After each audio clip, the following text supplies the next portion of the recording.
The question says a particle of mass m moves in a circular orbit in a central potential field u of r to be equal to u naught r raised to power 4. If Bohr's quantization conditions are applied, radii of possible orbital Rn vary with n raised to 1 by alpha. So what will be the value of alpha over here? We know that force F is equal to du by dr. Now why are we finding the force? We can find a relation with this force. We can find a relation between velocity and radius, and with that relation we can now see that mvr should be directly proportional to nh upon 2 pi for Bohr's quantization conditions. So therefore we can find the value of n raised to 1 by alpha.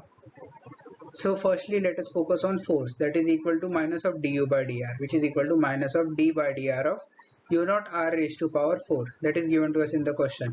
So therefore force F vector now comes out to be minus 4 u naught r cube. Now for Bohr's quantization condition, that is the particle moving in circular orbit.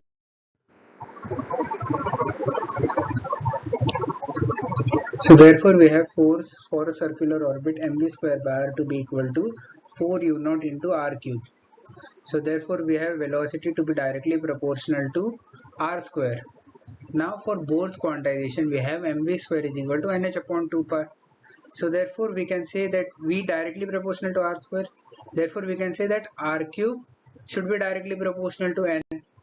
So therefore we get the value of r to be directly proportional to n raised to 1 by 3. On comparing it with the one given in the question, we get the value of alpha as 3.